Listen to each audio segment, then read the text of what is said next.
The HTC Desire 510 sports a 4.7-inch display, putting it in the same league as the HTC Desire 610, Moto X and so on.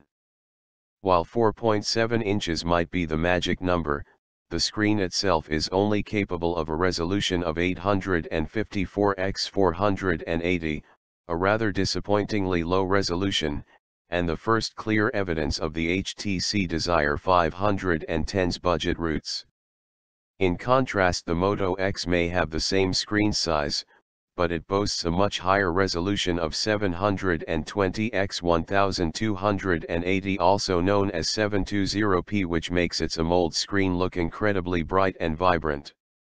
By using Android 4.4.4, coupled with its impressive processing power, the HTC Desire 510 feels quick and responsive as you're moving through the interface, and the HTC Sense overlay remains a good-looking interface. Design. The 4.7-inch display leads to the HTC Desire 510 having body dimensions of 139.9 x 69.8 x 9.99 mm, but it sits in the hands comfortably enough. The body itself has rounded edges and looks similar to the HTC Desire 610's body, though the front-facing camera is located on the upper left-hand corner of the body, rather than the upper right. Thankfully, the bezel around the screen has been reduced since the HTC Desire 610, which results in the HTC Desire 510 looking sleeker, and not feeling quite so bulky. You'll want to use a micro SD card to expand the storage of the HTC Desire 510, as it only comes with a rather paltry 8 GB built-in.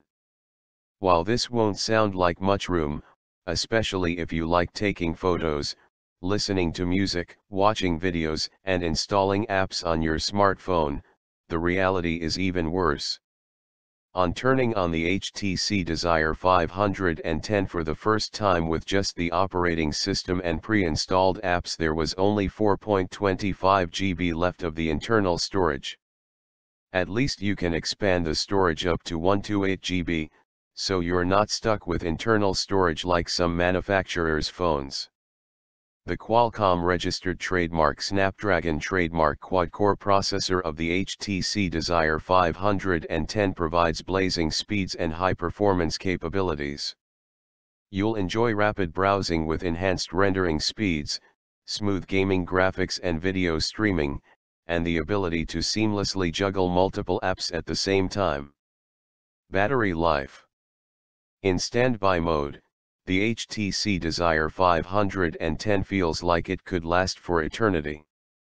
But in our battery test, it managed good 6 hours and 59 minutes of on-screen time before it expended its 2100 mAh battery.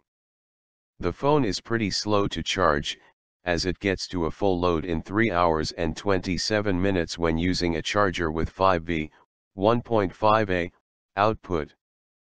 Conclusion. There are two things we outright don't like about the HTC Desire 510, and these happen to be its camera and display. The display is borderline unusable under direct sunlight, and the image looks washed out. A fixed focus 5MP camera is very unimpressive in 2014, but its quality is absolutely disappointing. These things aside, the phone is a joy to use, because it's comfortable and reliable. The Desire is nicely put together, and exceptionally speedy for an entry-level smartphone. HTC's Android interface remains one of the best out there in terms of look and feel, and the battery life is good.